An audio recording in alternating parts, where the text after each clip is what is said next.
का topic profit and loss, ठीक है। इसमें हम बिल्कुल बेसिक से सारे हाई लेवल जो भी आप बोलते हो सब कुछ पढ़ेंगे, ठीक है। बहुत ज़्यादा बेसिक से मैं शुरुआत नहीं करूँगा, ठीक है। अभी आप देखोगे कि मतलब कई सारे प्लेटफॉर्म पर, यूट्यूब वगैरह पर, हर जगह मतलब कई सारे मतलब ऐसे भी लोग हैं जो आधा घंटा इसी यही बताने में निकाल देते हैं कि सेलिंग प्राइस ज़्यादा हो तो प्रॉफिट होता है, कॉस्ट प्राइस ज़्यादा हो तो लॉस होता है, ठीक है। हाफ एन आवर यही बताने में निकल जाता है, ठीक है। तो ये चीज़ें मैं मानकर चलता हूँ, ये चीज़ें आपको पता होंगी, ठीक है। सो आई डोंट थिंक कि इन सारी चीज़ों को डिस्कस करने का कोई मीनिंग यहाँ पर बनता है, राइट। ओके, तो ये चीज़ें आपको मतलब बाय डिफ़ॉल्ट ये तो है ही, मतलब इतना तो आप समझदार हुई कि ये चीज़ समझ पाओ कि सेलिंग प्राइस ज़्यादा है तो प्रॉफिट है, कॉस्ट प्राइस ज़्यादा है तो लॉस है। सो हम देखो तीन चीज़ें होती हैं यहाँ पर। कॉस्ट प्राइस, कोई भी शॉपकीपर, मैं अगर किसी शॉपकीपर के पॉइंट ऑफ व्यू से बात करूँ तो लेट अस से कि कोई भी शॉपकीपर कोई भी आर्टिकल पहले खरीदेगा, ठीक है। कोई भी आर्टिकल खरीदेगा। अभी कोई आर्टिकल खरीदने के बाद ऐसा तो नहीं है कि जितने में खरीदेगा उतने में ही बेच देगा, क्योंकि वो खरीदता है तो उसका कोई मोटिव होता है कि प्रॉफिट लेगा, ठीक है। तो वो क्या करेगा, उस पर एमआरपी लगाएगा। लेट अस से कि वो आर्टिकल उसने मैन्युफैक्चर किया या खरीदा, जो भी किया, तो कुछ ना कुछ कॉस्ट आई उसकी, दैट इज कॉस्ट प्राइस। अब उस पर कुछ एमआरपी लगाएगा, एमआरपी लगाएगा तो that is called mark price और लेबल्ड प्राइस। लेबल्ड प्राइस भी बोलते हैं उसको, मार्क प्राइस भी बोलते हैं। तो यहां से जो इसने इंक्रीज किया ना, इंक्रीज, उसको हम बोलते हैं मार्कअप। क्या बोलते हैं? मार्कअप। कि कॉस्ट प्राइस से मार्क प्राइस तक जाने में उसने कितना इंक्रीज किया, that is called markup. Now अब भाई कस्टमर तो कस्टमर है, कस्टमर तो बोलेगा कि भाई डिस्काउंट चाहिए, मतलब एमआरपी पर आर्टिकल नहीं चाहिए, कुछ ना कुछ डिस्काउंट चाहिए, ठीक है। अब डिस्काउंट देना ना देना वो तो शॉपकीपर के हाथ में है। लेट अस से वो डिस्काउंट देता है, तो डिस्काउंट देगा तो इसमें क्या होगा, इसमें प्लस हुआ है, तो डिस्काउंट देगा तो इसमें क्या हो जाएगा, माइनस डिस्काउंट। एंड फाइनली क्या मिलेगा हमें, सेलिंग प्राइस मिलेगा, ठीक है। अब यहां से डिसाइड होगा कि सेलिंग प्राइस ज्यादा है या कॉस्ट प्राइस ज्यादा है, ठीक है। सेलिंग प्राइस ज्यादा है या फिर कॉस्ट प्राइस ज्यादा है, तो हम देखेंगे कि कॉस्ट प्राइस और सेलिंग प्राइस में जो डिफरेंस होता है दैट इज कॉल्ड प्रॉफिट और लॉस। इसको हम प्रॉफिट या लॉस बोलते हैं depending on which is more. अगर सेलिंग प्राइस कॉस्ट प्राइस से ज्यादा है तो प्रॉफिट होगा, अगर सेलिंग प्राइस कम है, कॉस्ट प्राइस ज्यादा है, आपने ज्यादा में खरीदा कम में बेचा तो डेफिनेटली लॉस होगा, ठीक है। So cost price mark price के बीच का relation markup, mark price selling price के बीच का relation discount, and the relation between cost price and selling price is profit और loss. Now tell me one thing कि प्रॉफिट और loss percent हमेशा किस बेस पर कैलकुलेट किए जाएंगे? प्रॉफिट और लॉस परसेंट हमेशा किस बेस पर कैलकुलेट किए जाएंगे? सीपी पर। मार्कअप किस बेस पर कैलकुलेट किया जाएगा? देखो ये चीजें हमेशा इनिशियल वैल्यू पर कैलकुलेट की जाती हैं, कोई परसेंटेज चेंज होता है वो इनिशियल वैल्यू पर कैलकुलेट करते हैं। तो मार्कअप किस पर कैलकुलेट किया जाएगा? कॉस्ट प्राइस पर, क्योंकि इसके लिए इनिशियल वैल्यू क्या थी, सीपी। डिस्काउंट की बात करूं तो डिस्काउंट के लिए इनिशियल वैल्यू क्या है, मार्क प्राइस। तो डिस्काउंट परसेंटेज जब भी कैलकुलेट किया जाएगा वो किस पर कैलकुलेट किया जाएगा, मार्क प्राइस पर। अच्छा, हमारे पास सवाल कुछ इस तरीके से आता है लेटर से कि अगर हमको दिया गया कि भाई परसेंटेज मार्कअप है, फिर छोटे छोटे सवालों से शुरुआत कर रहे हैं कि आपको ये बेसिक कॉन्सेप्ट क्लियर हो जाए, 20% एंड परसेंटेज डिस्काउंट है 10%, परसेंटेज प्रॉफिट और लॉस कितना होगा बोलो? मार्कअप परसेंट 20% है, डिस्काउंट 10% का दिया, तो लॉस प्रॉफिट या लॉस परसेंट कितना होगा? 8% प्रॉफिट कुछ लोग कह रहे हैं, ठीक है। तो देखो मार्कअप 20% है, मतलब अगर कॉस्ट प्राइस 100 रुपए था तो मार्क प्राइस कितना हुआ, 20% इससे एक्स्ट्रा, मतलब कितना, 120। और डिस्काउंट कितना है, 10%, मतलब मार्क प्राइस में मैंने 10% की कमी की तो सेलिंग प्राइस का मतलब 12 रुपए कम कर दिया, इसमें से 12 रुपए कम कर दिया तो 108 आया। तो आई कैन से 100 से 108 मतलब कितना, 100 से 108 मतलब 8% का प्रॉफिट है। क्या है, 8% का प्रॉफिट है। तो ये केस क्या था, जब मुझे मार्क प्राइस, मार्क का परसेंट एंड डिस्काउंट परसेंट दिया हो तो मुझे प्रॉफिट या लॉस परसेंट कैसे निकालूंगा, सक्सेसिव से। कौन सा केस है, बिल्कुल सक्सेसिव वाला केस है, ठीक है। अगर ये दोनों वैल्यू पता है तो that is the simple case of successive percentage change. पहले इंक्रीज होगा फिर डिक्रीज होगा, पहले इंक्रीज होगा फिर डिक्रीज होगा। ओके, चलिए, ओके।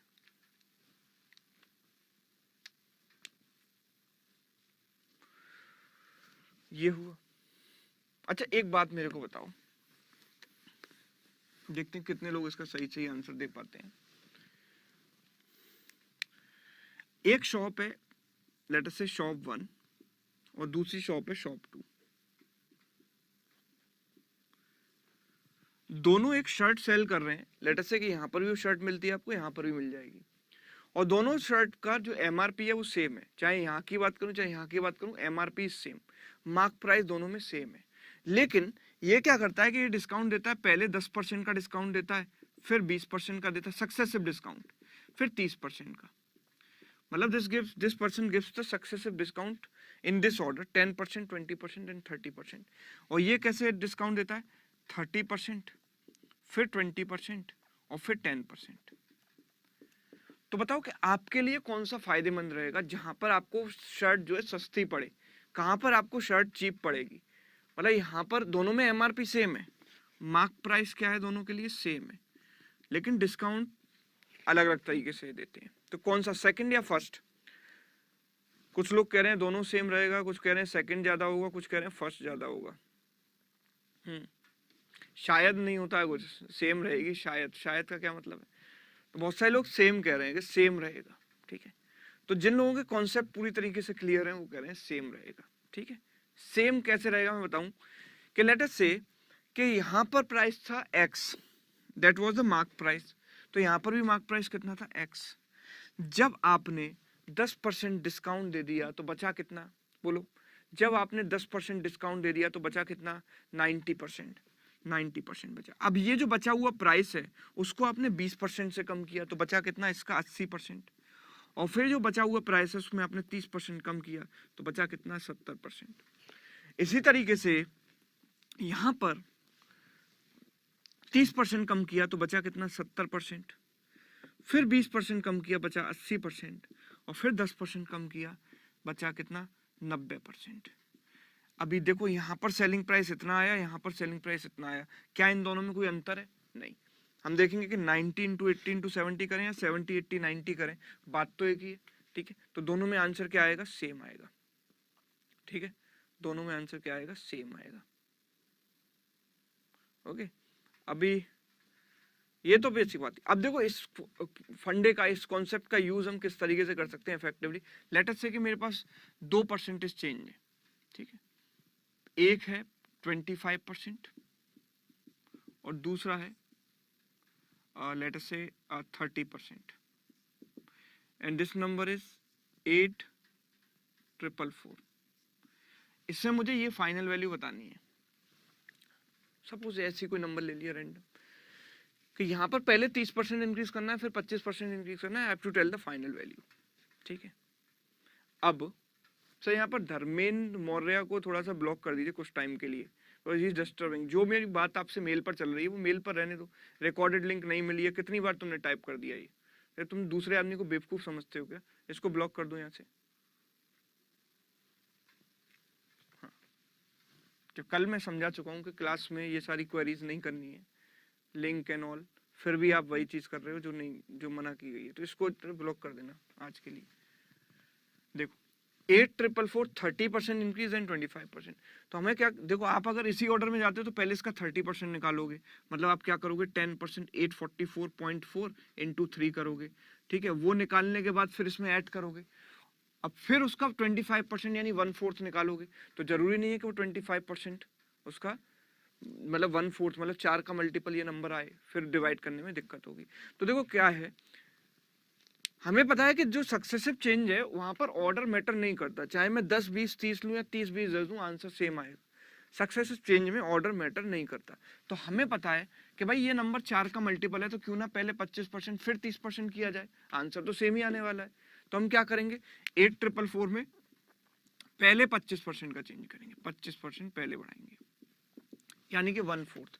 इसका 1/4 कितना आएगा, 2111, और वो ऐड किया तो 10555, और फिर 30% बढ़ाएंगे, ठीक है। तो आप देखो कितनी आसानी से आंसर आ जाएगा। इसका 30% कितना होगा, 1055.5 इंटू 3,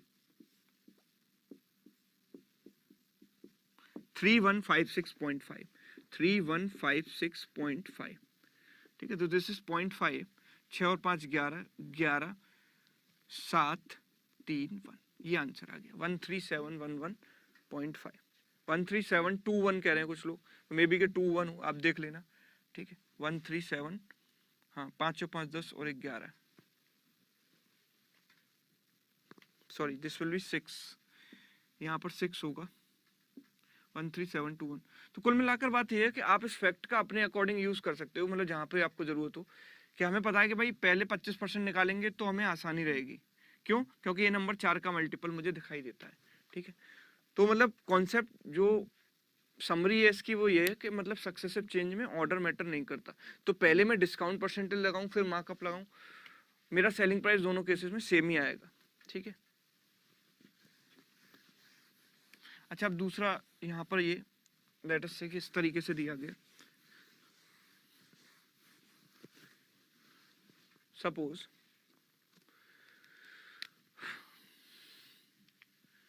कि मुझे दिया गया भाई परसेंटेज डिस्काउंट, मैं डिस्काउंट दिया किसी भी आर्टिकल पर 20% का, ठीक है, किसी भी आर्टिकल पर 20% का डिस्काउंट है, एंड परसेंटेज प्रॉफिट इज 25%, ठीक है। तो फाइंड आउट परसेंटेज मार्कअप, ऐसे दे दिया सपोज, परसेंटेज मार्कअप कितना होगा बताओ।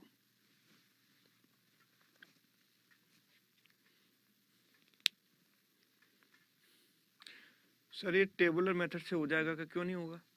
ये वाला नहीं, पिछले वाले की बात करें, हो जाएगा, क्योंकि 25% 30% की फ्रैक्शन वैल्यू आपको पता ही है। Thank you Pallavi. हाँ, 56.25%, 60%, 54%, 160%, अलग अलग आंसर आ रहे हैं। परसेंटेज मार्कअप बताना है आपको, 56.25, ओके। सर सक्सेसिव में हमेशा ऑर्डर मैटर नहीं करता, बिल्कुल हमेशा ऑर्डर मैटर नहीं करेगा सर। अगर पहले माइनस होता और बाद में प्लस होता तो भी कोई फर्क नहीं पड़ता साहिल, अगर पहले माइनस हो बाद में प्लस हो तो भी मैटर नहीं करता, आंसर आपका सेम ही आएगा। 56.25 पीपल आर सेइंग। तो देखो क्या है कि कुछ लोगों ने देखो इस तरीके से ट्राई किया होगा, पहला कि हमने ऐसे लिखा, ऑर्डर में ऐसे लिखता हूँ हमेशा, ठीक है, सेलिंग प्राइस, ठीक है। तो आपने क्या किया, 100 रुपये कॉस्ट प्राइस मान लिया, हमें बताया कि प्रॉफिट 25% का, तो आपने मान लिया भाई ये जो है 25% का इंक्रीज करके ये वैल्यू आ गई 125, ठीक है। अभी डिस्काउंट परसेंटेज कितना है, 20%, 20% का डिस्काउंट है, मतलब यहाँ से यहाँ तक 20% डिक्रीज है। 20% की फ्रैक्शन वैल्यू क्या होती है बोलो, 1/5, तो इसको मैंने 5 पर 1 रुपए का डिस्काउंट दिया, तो इनका रेशियो 5:4 आना चाहिए। तो अगर 4 यूनिट की वैल्यू इतनी तो 5 यूनिट की वैल्यू कितनी, अगर 4 यूनिट की वैल्यू इतनी तो 5 यूनिट की वैल्यू, तो 1 यूनिट की वैल्यू 120/4, 125/4। सो 5 यूनिट की वैल्यू कितनी, इंटू 5, सीधा कर दिया मैंने, है ना। अगर 4 यूनिट की वैल्यू इतनी है तो 1 यूनिट की वैल्यू 125/4 होगी, तो 5 यूनिट की वैल्यू इतनी हो जाएगी, मतलब दिस विल बिकम 625/4। 4 से डिवाइड किया, 4 से 1 बार गया, 4 से 5 बार गया, 4 से 6 बार, 156.25 आया। तो आप देखो कि 100 से 156.25 है, तो कितना परसेंट का इंक्रीज है, मार्कअप कितना है, 56.25% का। ऐसे कितने लोगों ने किया बोलो, इस तरीके से कितने लोगों ने किया? सब मैंने पहले एमपी अज्यूम कर लिया है, फिर तुम बार बार टाइप कर रहे हो कि आंसर दरमियान। क्लास में जो कुछ 2-3 उद्यमी बच्चे होते हैं ना, मतलब 5वीं 6ठी क्लास की बात करें तो मतलब ऐसा हमेशा होता है, क्लास में 2-4 एलिमेंट होते हैं, बस जिनसे जिस काम का मना किया जाए वही करते हैं, ठीक है।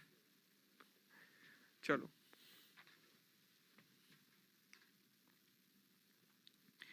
देखो क्या है, ये तो डन। अच्छा ये तरीका तो आपको आ गया। अच्छा दूसरा तरीका क्या है कि रेशियो से हम कैसे निकाल सकते हैं, कि हम क्या करेंगे कि अगर परसेंटेज डिस्काउंट की बात करी जाए तो डिस्काउंट किन किन दो प्राइस के बीच में रिलेशन होता है बताओ। डिस्काउंट रिलेशन होता है मार्क प्राइस और सेलिंग प्राइस के बीच में। तो मैंने यहां से क्या लिखा, मार्क प्राइस सेलिंग प्राइस का रेशियो MP/SP। लेट अस से मार्क प्राइस अगर मैं 100 रुपए मानता हूं तो उस पर डिस्काउंट 20% का है, मतलब सेलिंग प्राइस 80 रुपए का है। क्लियर है ये चीज? अगर मैं परसेंटेज प्रॉफिट की बात करूंगा तो परसेंटेज प्रॉफिट कितना आएगा बोलो? परसेंटेज प्रॉफिट किस किस के बीच में रिलेशन होता है? Cost price and selling price के बीच में। अगर मैंने सेलिंग प्राइस को यहाँ नीचे रखा है तो उसमें सेलिंग प्राइस को ऊपर रखूंगा। अभी आपको पता चलेगा क्यों रखा। Selling price upon cost price, तो कॉस्ट प्राइस अगर मैंने 100 रुपये माना, 25% का प्रॉफिट है तो दिस बिकम्स 125। ठीक है, कोई दिक्कत नहीं। मैंने इसको यहाँ पर नीचे रखा, यहाँ ऊपर क्यों रखा? क्योंकि ताकि मैं इनको जब मल्टीप्लाई करूंगा ना तो क्या होगा, एसपी एसपी कैंसिल हो जाएगा, 100 से 100 कैंसिल हो जाएगा, तो मेरे पास एमपी और सीपी का रेशियो आ जाएगा। एमपी बाई सीपी कितना आ जाएगा? 125/80, यही आएगा। ठीक है, तो आप बताओ कि कितना परसेंट इंक्रीज है? तो मैं बोलूंगा कि यहाँ पर इन दोनों में चेंज कितना है, इन दोनों में चेंज कितने का है? तो मैं बोलूंगा इन दोनों में चेंज है 45 का। तो सीपी अगर 80 है और एमपी अगर 125 है तो मार्कअप है 45, और मार्कअप परसेंटेज कैलकुलेट किया जाता है सीपी पर इंटू 100। ये कर देंगे 450/8, 56.25%। ठीक है, ऐसे भी निकाल सकते थे। ठीक है, ऐसे भी निकाल सकते थे। ठीक है, ओके, ऐसे किया था मैंने, बहुत सारे लोगों ने इस तरीके से किया। अभी तीसरा एक आपको डायरेक्ट रिजल्ट वो जो कि यहीं से निकल कर आता है वो आपको याद रखना है। वो क्या है? देखो कि जब भी मुझे discount percentage and profit percentage दिए जाएं तो मैं मार्क प्राइस और कॉस्ट प्राइस का रेशियो डायरेक्टली कैसे निकालूं? तो जैसे ये चीज मल्टीप्लाई हुई है तो आप देखो कि यहाँ पर क्या आया है, मार्क प्राइस कॉस्ट प्राइस का रेशियो क्या है? ये 125 कैसे आया? 100 प्लस प्रॉफिट परसेंट से आया कि नहीं आया? बोलो, 100 प्लस प्रॉफिट परसेंट से आया। ये 80 कैसे आया था? जब मैंने 100 में से 20% डिस्काउंट कम किया था। So this is 100 minus discount percent और नॉट। तो यहाँ से फॉर्मूला निकल के आ गया मेरे पास। अगर मुझे profit percent and discount percentage दिए जाएं तो मैं बोलूंगा कि मार्क प्राइस और कॉस्ट प्राइस का रेशियो क्या है? 100 plus profit plus minus, depend करेगा प्रॉफिट या लॉस परसेंट। अगर लॉस है तो माइनस कर देंगे, प्रॉफिट है तो प्लस कर देंगे, divided by 100 minus discount percent. This is the formula. कि अगर आपको प्रॉफिट और लॉस परसेंट दिए जाए, देखो कई बार डीआई वगैरह में ऐसे क्वेश्चन आ जाते हैं, profit and loss based DI पर होते हैं जो काफी बड़े क्वेश्चंस होते हैं, तो उनमें आप डायरेक्टली इस चीज को यूज करके अपना टाइम बचा सकते हो। ठीक है, ठीक है, ओके, तो ये चीज आपको क्लियर हो गई। तो ये थोड़े बहुत बेसिक्स हैं, बाकी सारे जो कॉन्सेप्ट है ना प्रॉफिट एंड लॉस में वो सब सेम है। जो परसेंटेज में हमने सीखा है, सक्सेसिव एंड ऑल, ये सारी चीजें सेम है। तो अगर आप उन चीजों को अप्लाई कर पाते हो तो आप प्रॉफिट एंड लॉस के क्वेश्चन आराम से कर सकते हो। लेट्स सी कि मतलब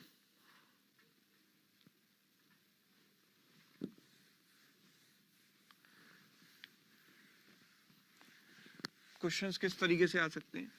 तो हम बहुत बेसिक क्वेश्चन से शुरुआत नहीं करने वाले, एक मॉडरेट थोड़े ठीक ठाक से क्वेश्चन से शुरुआत करेंगे। ऐसा नहीं, ऐसे क्वेश्चन नहीं कि मतलब सेलिंग प्राइस इतना, लॉस परसेंट इतना, तो कॉस्ट प्राइस कितना, या एक आर्टिकल को बेचने पर 5 आर्टिकल के बराबर का लॉस होता है तो मतलब प्रॉफिट परसेंट क्या है, मतलब इस टाइप के क्वेश्चन नहीं। तो स्टार्ट करते हैं पहले क्वेश्चन से। सर फर्स्ट क्वेश्चन दिखाइए। A person sold 2 articles at 3470 each. On the first article, he got 25% loss. On the second, he got 20% profit. Find the overall profit or loss percent.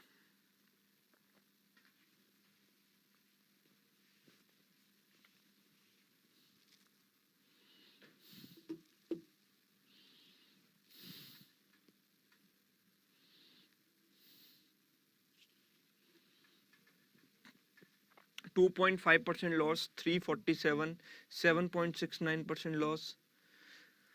Oh, 10%, 10 loss, 16.66, 7.65. There is one formula for this, sir, right? No, I don't think Lakshmi for this there is any formula. 2.5 loss, 2.5 लोग, कुछ लोग कह रहे हैं। तो एक बात बताओ कि क्या यहाँ पर सेलिंग प्राइस मैटर करता है? क्या यहाँ पर जो सेलिंग प्राइस दिया है वो कुछ भी दिया जाए क्या मैटर करेगा? नहीं। सबसे पहले दिमाग में आना चाहिए कि अगर मुझे प्रॉफिट एंड लॉस परसेंट पता है और उनके बीच में रिलेशन पता है, क्या रिलेशन है दोनों सेलिंग प्राइसेस के बीच में? क्या रिलेशन है कि both are sold at the same price, मतलब दोनों के सेलिंग प्राइस क्या है? इक्वल है, दोनों के सेलिंग प्राइस सेम है। तो मेरे लिए इतनी कंडीशन काफी है। अगर मैं 3470 को पकड़ के बैठ जाऊंगा तो इसमें मतलब हो गया काम, मतलब इस क्वेश्चन को फिर सॉल्व करना मतलब बहुत मुश्किल हो जाएगा, मतलब कैलकुलेशन ज्यादा हो जाएगी कुल मिलाकर। तो बेटर है कि मैं सेलिंग प्राइस के चक्कर में पड़ू ही ना। मैं ये देखता हूँ पहले आर्टिकल पर 25% का लॉस हुआ है भाई, पहले आर्टिकल में 25% का लॉस हुआ है, तो इसके सीपी और एसपी का रेशियो क्या होगा बोलो? हम बोलेंगे कि भाई 25% का मतलब 1/4 होता है, मतलब 4 रुपए के आर्टिकल पर 1 रुपए का लॉस, मतलब 3 रुपए का बेचा। अच्छा, दूसरे आर्टिकल पर 20% का प्रॉफिट हुआ, तो हम बोलेंगे 20% इंक्रीज, मतलब पहले वैल्यू 5 थी तो अब 6 हो गई। अच्छा, दोनों को सेम सेलिंग प्राइस पर सेल किया गया है, तो हम बोलेंगे कि भाई इसको 2 से मल्टीप्लाई कर दूं तो सेलिंग प्राइस सेम हो जाएंगे, हो जाएंगे। तो ये कितना हो जाएगा, देखो ये हो जाएगा 8:6 एंड ये हो जाएगा 5:6। अब हमें ओवरऑल निकालना है, और जब भी ओवरऑल निकालना होता है हम क्या करते हैं, ऐड कर देते हैं दोनों को।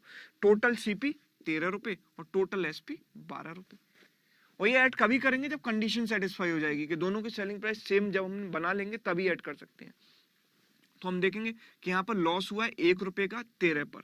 1/13 की वैल्यू आपको पहले ही पता होगी कितनी, 7.69% लॉस, नेगेटिव आया, लॉस है। क्लियर?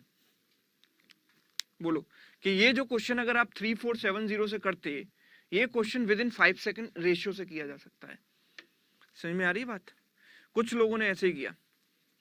अरे यार तुम्हारा ये Prashanta when to multiply when to add वाला जो कॉन्सेप्ट है कभी क्लियर नहीं हो पाएगा। मैं 50 बार बता चुका हूँ कि जब सक्सेसिव वाला कॉन्सेप्ट होगा तभी मल्टीप्लाई करते हैं, अदरवाइज ओवरऑल में हम वी हैव टू ऐड।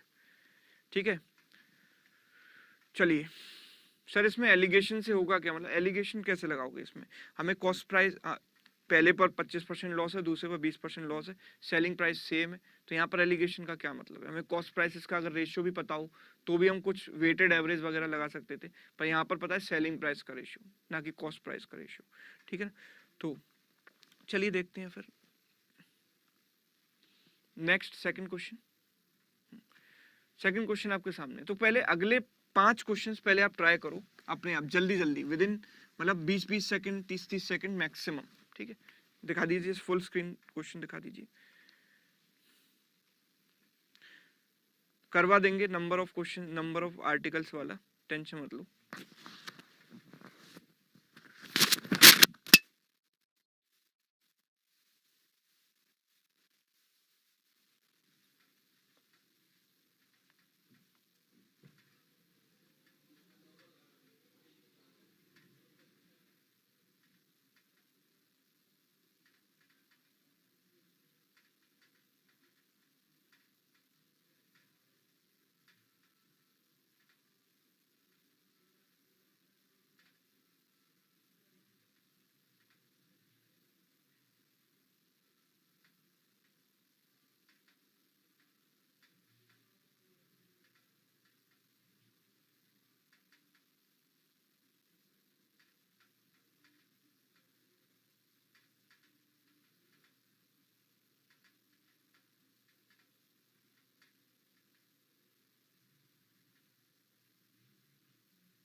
चलिए सॉल्व करते हैं क्वेश्चंस को। सबसे पहले क्वेश्चन नंबर 2,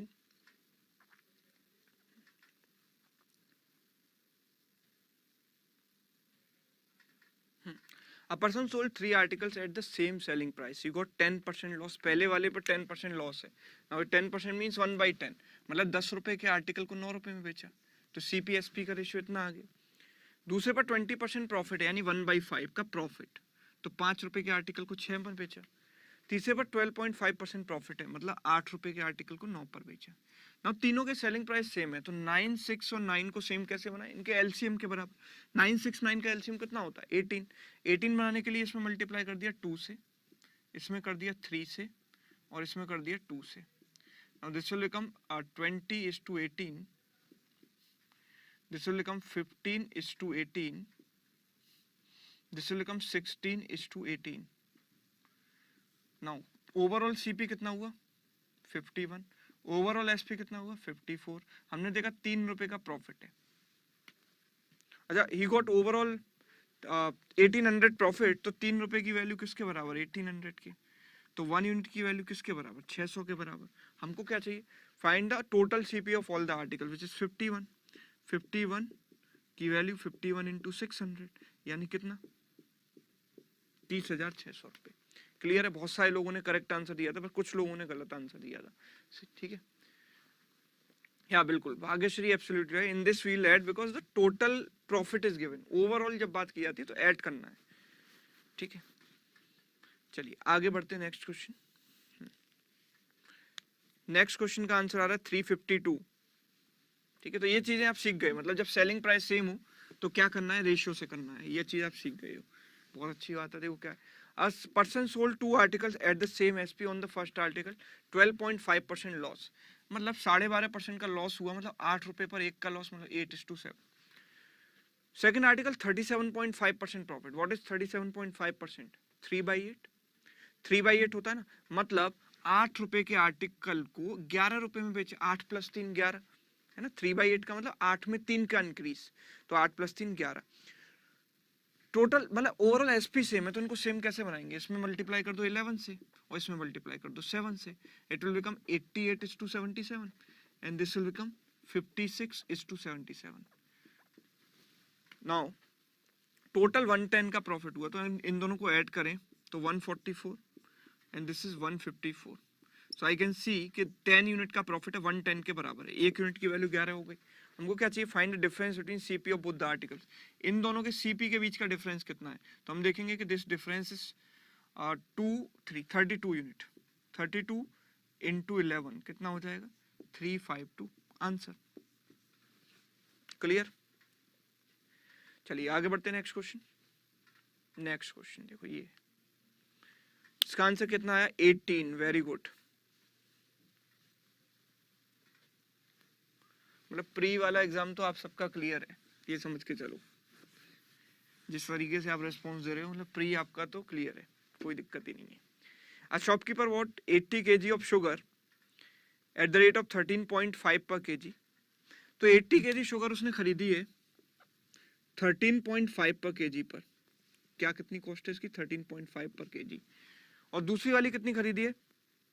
120 kg इसको मिलाया है, और 16 रुपीज पर kg पर. तो पहले सबसे पहले बताओ कि यहाँ पर क्या लगेगा? ओवरऑल कॉस्ट हम कैसे निकालेंगे? मिलाने के बाद क्या कॉस्ट आई वो कैसे निकालेंगे? Weighted average. बिल्कुल correct, not allegation, it is actually weighted average.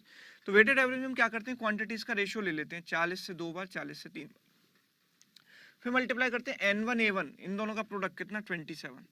N2 A2 इन दोनों का प्रोडक्ट कितना? 48. डिवाइडेड बाई N1 + N2 यानी 2 + 3, यानी कि दिस विल बिकम 75/5, यानी कि इनकी कॉस्ट आएगी 15 रुपए मिलाने के बाद.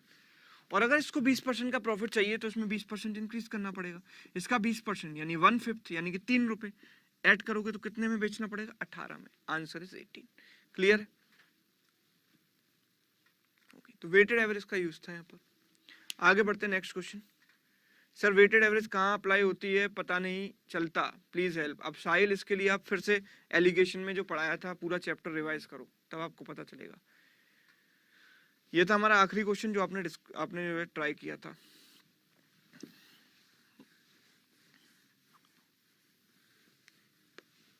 देखो क्या है, a bicycle marked at 2000 is sold with two successive discounts of 20%, 10%. Additional 5% is offered for cash payment. The selling price of bicycle at the cash payment is what? मतलब आप भी एक बात बताओ कि 2,000 रुपये, इसमें डिस्काउंट दिया हमने कितना, पहले 20% का, फिर 10% का, और फिर 5% का, तो सेलिंग प्राइस कितना होगा? तो हम सक्सेसिव लगाकर इसकी सेलिंग प्राइस निकाल सकते हैं। ऑप्शन क्या है? 1368, 1468, 1568 एंड 1668। अभी एक बात मेरे को बताओ कि किसी भी चीज में जब मैं 20% इंक्रीज करता हूं तो बचता कितना? 80%। बचता कितना है? 80%। 10% इंक्रीज करता हूं तो बचता कितना है? 90%। और 5% इंक्रीज करता हूं तो कितना बचता है? 95%। अगर 90% बचता है मतलब नंबर 9 का मल्टीपल होना चाहिए कि नहीं? Tell me. अगर 90% बचता है मतलब नंबर 9 का मल्टीपल होना चाहिए? यस, होना चाहिए। अगर 9 का मल्टीपल देखें तो कैसे देखते हैं? सम ऑफ डिजिट्स। अगर मैं सम ऑफ डिजिट देखूं तो 8 और 14, 15, 16, 17, 1, 18, ये तो है। ऑब्वियसली इसमें एक ज्यादा है तो 18 प्लस 1 19, ये तो नहीं होगा। ये भी एक ज्यादा, 19 प्लस 20 नहीं होगा, ये 21 नहीं होगा। तो केवल एक ही 9 का मल्टीपल है। This is my answer. बताओ, कुछ भी कैलकुलेशन करने की जरूरत है क्या? नहीं। बाय ऑब्जर्वेशन में देख सकता हूँ भाई, किसी नंबर में 10% चेंज करोगे तो नंबर 9 का मल्टीपल आना ही चाहिए। तो हमेशा ऑप्शन एलिमिनेशन को आप थोड़ा दिमाग में रखा करो, थोड़ा जल्दी हो जाता है क्वेश्चन। और क्या है, ठीक है, चलिए ओके,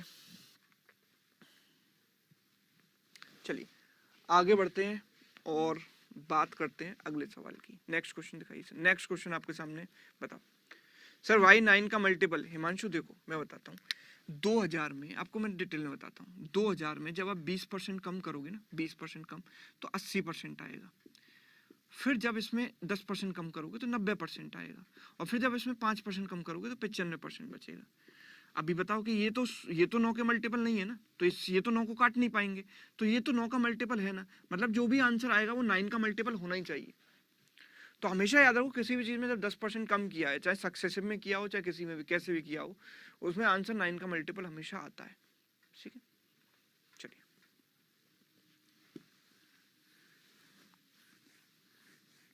चलिए, तो ये सवाल है, देखो, a person sold a horse at a gain of 15%. Had he bought it for 25% less and sold it for rupees 60 less, he would have made a profit of 32%.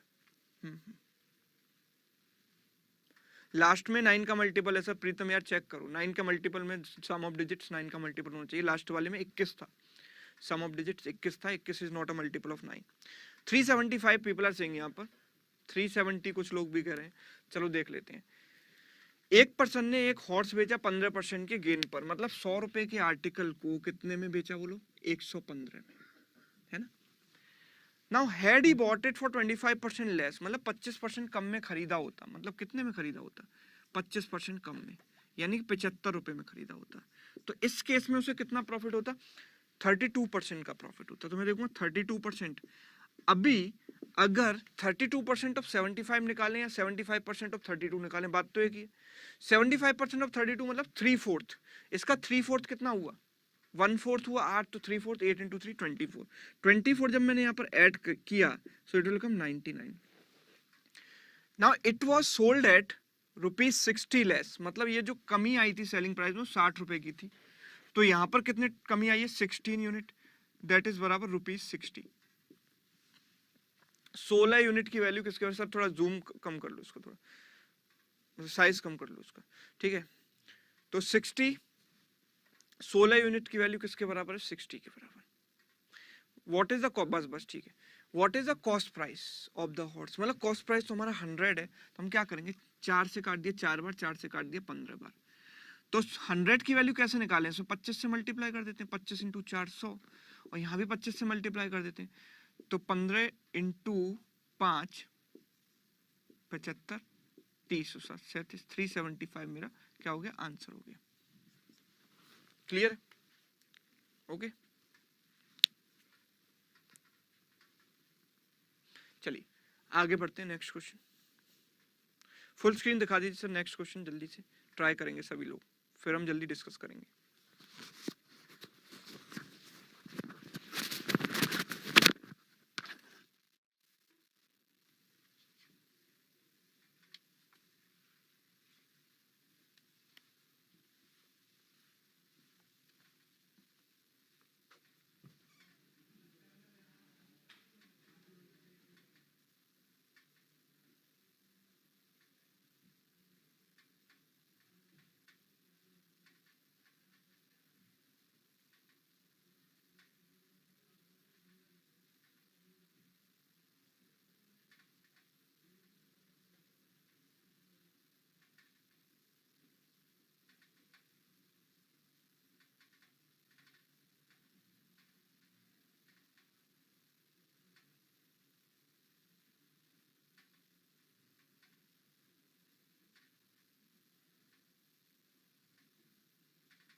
चलिए डिस्कस करते हैं। दिखाइए सर फर्स्ट क्वेश्चन।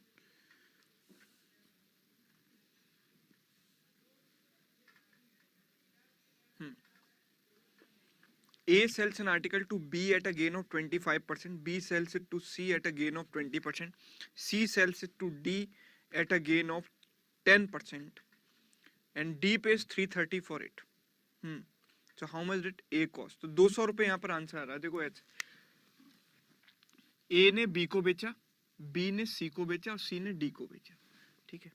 तो A ने B को बेचा 25% के gain पर, 25% गेन पर। B ने C को बेचा कितने परसेंट गेन पर? 20% के गेन पर। एंड C ने वो आर्टिकल D को बेचा एट अ गेन ऑफ 10%। तो D ने जो पे किया वो था कितना? 330, ठीक है, 330।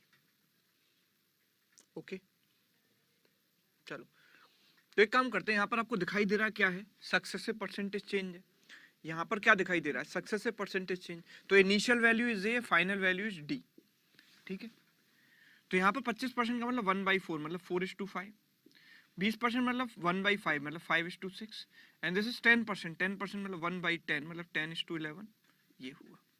तो हमने देखा ये 5 से 5 कट गया, 2 से 2 टाइम्स, 2 से 3 टाइम्स कट गया। सो आई कैन से 20:33। तो अगर ये 330 है तो ये 200 हो गया, आंसर हो गया, ठीक है। चलिए आगे बढ़ते हैं, नेक्स्ट क्वेश्चन। ओके, अगला सवाल देखो, ये क्या आंसर आया इसका? 20, ठीक है। 100 आर्टिकल्स में से हमने आधे आर्टिकल्स 20% प्रॉफिट पर बेचे, आधे को 40% प्रॉफिट पर बेचा, ठीक है। 100 में से मैंने 50-50 कर दिया, 50 इधर 50 इधर। इनको 20% प्रॉफिट पर बेचा, इनको 40%। तो कहना इससे कि जो ओवरऑल होना चाहिए वो कितना होना चाहिए? 20% प्लस 40% डिवाइड बाई 2, यानी कि 30%, ठीक है। डिवाइड बाई 2 क्यों हुआ? क्योंकि इक्वल है, इक्वल है तो इन परसेंटेज का क्या लेंगे? एवरेज लेंगे, right. n1 a1 n2 a2 लगा दो तो नीचे क्या आएगा? 1 + 1 2, ठीक है। तो अगर 25% पर बेचा होता तो 100 रुपए उसे कम मिलते, मतलब 25% पर बेचा होता तो कितनी कमी आती? 5% की, और उसकी वैल्यू किसके बराबर हो गई? 100 के बराबर हो गई। तो 1% की वैल्यू कितनी हो गई? 20। तो 100% की वैल्यू कितनी हो गई? 2000। ये 2000 जो प्राइस हुआ वो कितने आर्टिकल्स का हुआ? ओवरऑल सीपी हुआ, मतलब 100 आर्टिकल का। तो एक आर्टिकल का सीपी कितना हो गया? 2000/100, यानी कितना? 20 रुपए, ठीक है। क्लियर? चलिए आगे बढ़ते हैं, next question. A shopkeeper wishes to give 5% commission on the mark price। Commission का मतलब डिस्काउंट ही है यहाँ पर, देखो मार्क प्राइस पर हमेशा डिस्काउंट ही दिया जाता है। And also wants to earn 10% profit if the CP is this, find the MP। अभी बताया था, देखो कितना आसान हो गया। क्या बताया था ये मैंने कि भाई जब मुझे डिस्काउंट परसेंटेज और प्रॉफिट परसेंटेज दिया जाता है तो मैं कॉस्ट प्राइस मार्क प्राइस का रेशियो कैसे निकालता हूँ? तो बोलता हूँ कि CP/MP is equal to 100 minus discount percent upon 100 plus profit percent, यही होता है। तो यहां से कितना आ जाएगा? CP अपॉन, ठीक है, कॉस्ट प्राइस तो हमें 95 दिया ही गया है ना, 95 upon MP is equal to 100 minus discount percent, यानी कि 100 minus 5 upon 100 plus profit percent, 100 plus 10, यानी कि दिस इज 95 अपॉन 110। तो 95 से 95 कैंसिल, तो मार्क प्राइस की वैल्यू कितनी आ गई? 110। क्लियर? चलिए ओके, तो आंसर इज व्हाट? 110, ठीक है। तो जो बताया था आपको बस वही यूज कर सकते हो, नहीं तो वो रेशियो वाला मेथड है जहां पर 100 से 100 कैंसिल हो जाता है, SP से SP कैंसिल हो जाता है, वो लगाओ, ठीक है। दूसरी बात आगे थोड़ा और देखते हैं, और थोड़ा एडवांस तरीका देखते हैं कि देखो भाई CP MP SP 3 चीजें होती हैं, CP MP एंड SP, है ना, मानते हो इस बात को? अभी MP कितना है बोलो? मार्क कॉस्ट प्राइस कितना है? 95 है। यहां पर अगर मैं देखूं तो प्रॉफिट परसेंट अगर मेरा कितना है, या डिस्काउंट परसेंट की बात करूं, डिस्काउंट परसेंट कितना? 5%। यहां से 5% का डिस्काउंट है, 5%। बोलो 5% का मतलब क्या होता है? 5% का मतलब क्या होता है? 1/20 यानी कि 0.95, मतलब बचेगा कितना? 95% बचेगा ना, 0.95 बचेगा। और अगर मैं यहाँ पर प्रॉफिट परसेंट देखूं तो प्रॉफिट परसेंट कितने का? बोलो प्रॉफिट परसेंट कितने का है? 10% का। 10% का। अभी अगर 10% की बात करें, 10% का मतलब क्या होता है? 1.1। तो ये वैल्यू कितनी होगी? 1.1 इंटू 95। ठीक है, तो यहाँ पर जब रिवर्स लाऊंगा तो 0.95 से मुझे डिवाइड करना पड़ेगा। तो जैसे 1.1 इंटू 95 अपॉन 0.95, तो ये गया 100 बार। 100 इंटू 1.1 मतलब 110। आंसर हो गया। ठीक है, ऐसे जो करना चाहे वो ऐसे भी कर सकता है इस चीज को। ठीक है, कि अगर किसी को फॉर्मूला याद करना पसंद नहीं है तो वो ऐसे भी कर सकता है। ठीक है, चलिए आगे बढ़ते हैं। Next question. तो अगला सवाल आ गया आपके सामने, देखो 240। यहाँ पर कुछ लोग करें 240, कुछ 516 कह रहे हैं। Let's see.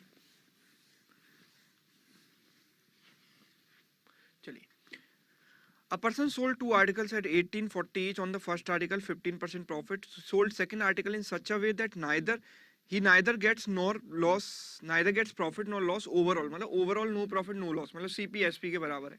ठीक है, find the difference in CP of all the article both the articles. 480 कुछ लोग कह रहे हैं, 240 कह रहे हैं। ठीक है, ओके। तो देखो क्या है, दोनों के सेलिंग प्राइस बराबर है, पहले पर 15% प्रॉफिट होता है। आप जानते हो 15% का मतलब क्या हुआ? 15/100 यानी 3/20, मतलब 20 रुपए के आर्टिकल को 23 पर बेचा। ठीक है, and he sold 2 articles at 1840 each, मतलब दोनों के सेलिंग प्राइस बराबर हैं। समझ रहे हो कि अगर सेलिंग प्राइस बराबर है, मतलब लेट अस से कि अगर मैं इसको 20 यूनिट मान लेता हूं तो ये 23 यूनिट हो जाएगा। और अगर सेकंड आर्टिकल की बात करूं तो उसका सेलिंग प्राइस भी सेम होना चाहिए, 23 यूनिट। अगर ये 23 है तो ये भी 23। अभी overall no profit no loss में क्या होगा कि भाई ये दोनों कितना बन के 46, तो ओवरऑल सीपी भी 46 होना चाहिए। समझ रहे हो, दोनों में अगर टोटल सीपी और टोटल एसपी की बात करें तो दे शुड बी इक्वल। सो यहाँ भी क्या होना चाहिए? 46 होना चाहिए। यहाँ 46 कब आएगा? जब यहाँ पर 20 में 26 ऐड करेंगे। समझ रहे हो बात को? दोनों को इक्वल लाने के लिए मैंने यहाँ 26 रख दिया। तो अभी मुझे क्या बोला है कि दोनों का जो सेलिंग प्राइस है वो 1840 है, मतलब आई कैन से कि जो 23 यूनिट की वैल्यू है वो 1840 के बराबर है। ठीक है, तो इधर से 8 टाइम्स, तो 1 यूनिट की वैल्यू कितनी हो गई? 80। हमको क्या चाहिए? Find the difference between CP of both the articles. तो अगर मैं यहाँ पर डिफरेंस देखूंगा तो it will be 6 unit, 6 unit. तो 6 यूनिट की वैल्यू कितनी हो जाएगी? 80 इंटू 6 यानी कि 480। समझ आया? यस और नो? क्लियर है? ओके, ऐसे ही किया सर। Very good Parul. चलिए आगे बढ़ते हैं। Next question. ये था नेक्स्ट वाला क्वेश्चन, जो लास्ट क्वेश्चन आपने ट्राई किया था।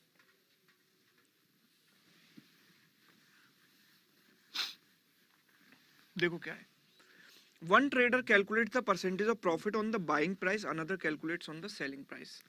ठीक है, तो यहाँ पर कुछ लोग कह रहे हैं 2550। Let's see, trader 1 and trader 2, दो ट्रेडर है ना।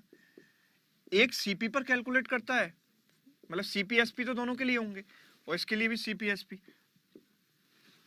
एक प्रॉफिट परसेंट कैलकुलेट करता है सीपी पर और दूसरा कैलकुलेट करता है एसपी पर, और बोला है कि both claim to have made 20% profit. तो इसको 20% प्रॉफिट होगा किस पर? सीपी पर। तो सीपी 5 रुपए माना, तो 5 में 1 का प्रॉफिट मतलब ये 6 रुपए हुआ। समझ रहे बात को? ये 5:6। ये भी 20% प्रॉफिट बोलता है, पर 20% किसका? एसपी का। मतलब एसपी का 20% मानना है तो इसको 5 रुपए मान लो एसपी को, और इस पर 1 रुपए का प्रॉफिट होना चाहिए, मतलब ये 4 रुपए होना चाहिए, तभी तो प्रॉफिट होगा। सीपी कम होना चाहिए एसपी से। ठीक है, तो यहाँ पर रेशियो आ गया 4:5। And both sells at the same selling price, दोनों के सेलिंग प्राइस सेम होनी चाहिए। तो यहाँ 6 यूनिट, यहाँ 5 यूनिट। सेम कैसे बनाएंगे? इसमें 5 का मल्टीप्लाई कर देंगे, इसमें 6 का। So now this will become 25:30 and this will become 24:30. Okay, now difference between their profits is what? 85। तो एक्चुअल प्रॉफिट यहाँ 5 यूनिट का है, यहाँ पर 6 यूनिट का है। तो ये डिफरेंस कितना, 1 यूनिट की वैल्यू हो गई 85। हमको क्या चाहिए, find the selling price of each. तो सेलिंग प्राइस चाहे इसकी बात करो चाहे इसकी बात करो, 30 यूनिट है, तो 30 यूनिट की वैल्यू कितनी हो जाएगी, 85 इंटू 30, 2550, 2550। क्लियर है? ओके चलो, तो चलिए आज के सेशन में हम इतना ही रखते हैं। हमें परसेंटेज, ये जो प्रॉफिट एंड लॉस है इसका जो बेसिक्स है अभी कंटिन्यू रहेगा। ये बेसिक आपके जितने स्ट्रांग हो पाएंगे उतना बेटर है, फिर जाके जो एडवांस क्वेश्चन है उनमें आप अच्छे से अप्रोच कर पाओ। ठीक है, चलिए, so thank you so much for attending the class, मिलते हैं कल।